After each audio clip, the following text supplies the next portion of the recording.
Hey, what's up, people? John Bonillas here. Casa Exteriors, County Auction, Sales Advisors, Tax Deed Mentor.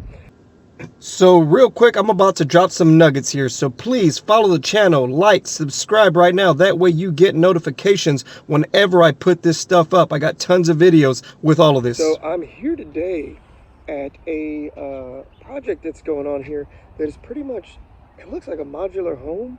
Looks like a prefabbed home here in San Antonio. So they got these two sections that they're joining together on a concrete footing on the outside. I want to take a closer look at this today, and I want to get some information on these because I actually have that lot right over there under contract with the city, just waiting to close on them. But I'm picking up that lot right over there for $27,000 directly from the city, off market, struck off property.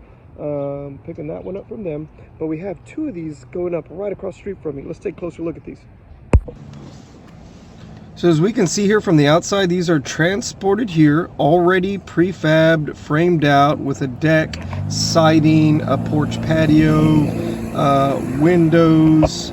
This seems to be like a lower, this is like LP siding. It's all right, I guess. But yeah, it all comes put together. Have insulation underneath. Now this is very similar to what a modular home is.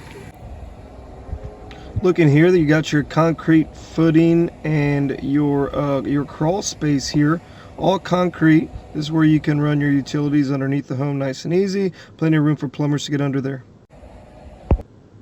So Daniel, the foreman here on site, was friendly enough to let me in and get a look at this. So this stuff happens in transport, some of this stuff here, but nothing too major. Right here is where they join the two units together. It's 2x4s ran through the interior and then 2x6 studs on the exterior. Kitchen cabinets, countertops, everything already comes in place. The sink, the stove, the microwave, everything with these is already built and ready to go. These guys are just putting it together as far as the piecing, the leveling and all that. And the flooring was already in there. This looks like tile, but it's actually not tile, but it is a waterproof material that simulates tile. But as you can see, there's the subfloor, and then there's like what appears to be tile but isn't right there. All they'll do is join these together, and then they'll finish running this flooring where they join them up. But here's one of the bedrooms. Nice and big. They got crown molding along the ceilings, recessed lighting. Already comes trimmed out, painted, everything. All the electrical sockets and everything are there. You just got to have your electrician come in, run all that. Same thing with the plumbing, as far as the sinks and the vanities, tubs, everything. They're already there. You'll just have your plumber come in, connect. But he's leading me here to the back master bedroom. Nice big master. Once again, recessed lighting, plenty of natural light. Coming in here, you have your dual sinks. You have a nice private restroom, big walk-in closet. This is kind of a cheaper material use here on that, but I mean, you can always change that out later or keep it, whatever you like. But I think this thing looks like a really good build on the inside. I've never really been a fan of these types of homes, but I'll be honest with you, looking at this one and seeing how they laid it out, it looks really good. Right here, they're using hydraulic jacks to level up one side of the home with the other, and that way they can meet them up, so that way everything is plumb and level. But it looks good. So their plan is to put another one right here. They're going to put the exact same build here. So you're going to have 3 of these all on the same block, back to back to back, which gets me thinking I could fit 2 of those over here on this lot. This lot, however, is zoned commercial store site. So I could do commercial here, or it's an R4 where I could do residential. But yeah, so new things to think about now. When I see these built right across the street from me, it's like, man, how quickly did these go up and how much do they cost? So he did get me in contact with his boss, who is the owner of these properties, and I'm going to call him and I'm going to get a better idea of kind of what these cost, and maybe we could collaborate on something in the future here. If not, maybe he'll just let me take him to lunch, pick his brain for a minute and see what the all-in cost on these is. But I like these, and I like how they're putting them up. And then this is right at the corner, a block away from where we were just at. I'm interested to see what they're doing here. This is off of 10 and Martin Luther King, MLK, but they got their new temporary pole set up. That's something that you'll put up to have power for your contractors while they're putting up whatever new build. They got some shipping containers out here. That's probably just for supplies, materials, machinery. I don't suspect they're doing a container build, but maybe. But I think that is more for supplies and stuff. But this was for sale for a while. I'll look it up and I'll see what they sold this for. But yeah, they're rocking and rolling on it. They just cleared that land and they're probably moving on to the next step, which is building something. So let's see. I looked at this lot, went for sale maybe over a year ago. Last year sometime is when it first went up. And nobody bought it, nobody bid on it.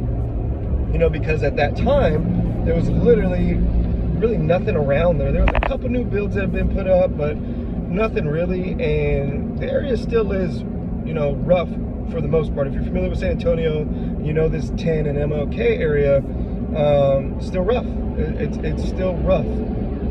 So, you know, I can see the reason why people wouldn't want to buy this far east. But I mean, we see what's going on there. There's more action happening.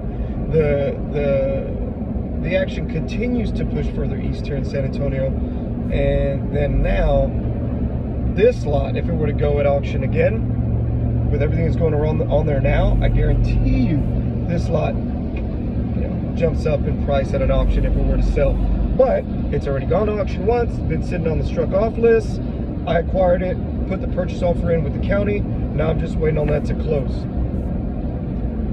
Sometimes you see them, and even at the time when it went up for auction, because I think the first time it went for auction, I'm making up numbers at this point, but it was in the 20s. It was in the 20s. That's what I do remember from it. I didn't want to bid on it. I'm like, you know, 26,000, 25,000 for that lot. Nah, I'm okay. I'll find something better. I thought it was a decent lot. I still thought not really much action going on there. Really, really rough side. Not right now. Not right now. Not my thing. But now, being able to acquire it on the struck off list and directly from the county, picking it up for 27 and change from them, now I think it's an excellent time to buy it because I could move forward with some plans that I have for it. I know now we can put these simple, easy modular builds on there. Maybe we move forward with that. Or now it's the land itself jumped from, I think that it assessed at 48,000. Now it's jumped up to 75,000. So now I can sell it, right? I can just buy it 27. One for sale right there. I can just buy it for 27. The redemption period's already cleared. I could just say, man, let me list this thing for 80, 90, right? I need to see what that other one on the corner sold for. I need to see what those other lots sold for. But yeah, pick it up for 27, turn around, put it right on the market since the redemption period is cleared. Maybe just make some quick profits on it if I want. But that, I don't think, is the plan with it. The plan would be to sit and hold this lot. So with this particular property, my strategy on this one is to sit and hold and then collect some rent from the guy across the street once I acquire it. As you can see, there was all those cars on there. Well, that is from the auto body shop next door where he's storing all the vehicles that he's servicing at the lot across the street. So my plan would be buy it, hold it, but then fence it off and go have a conversation with him saying, hey, look, if you continue to use the lot or would like to continue to use the lot, we need to come to a monthly agreement amount on what you're going to pay to rent it. If not, please remove all the vehicles and then I'll just sit and hold that lot as is. But that's the plan with that one. The way I see these things is, you know, putting $27,000 somewhere into land, like something like that, sitting and holding it, allowing it to appreciate and do that for at least a year is like putting money into a savings account for a little bit of while that's going to appreciate at a better rate than what all these other things are. I don't plan on selling this one. There will be a long-term strategy with this one that I'll reevaluate in about a year's time, which is probably putting out a construction loan and building something there. Is it going to be like these modular homes? I don't know. It's also a commercial store site, so I could do something commercial with it. But we'll see when the time comes. If you're interested in learning how this is done, not only in Bexar County, but this can be done in any county in the great state of Texas, DM me, shoot me a message at 210-767-CASA. I'd love to help you out or give you any advice I could and help in any way.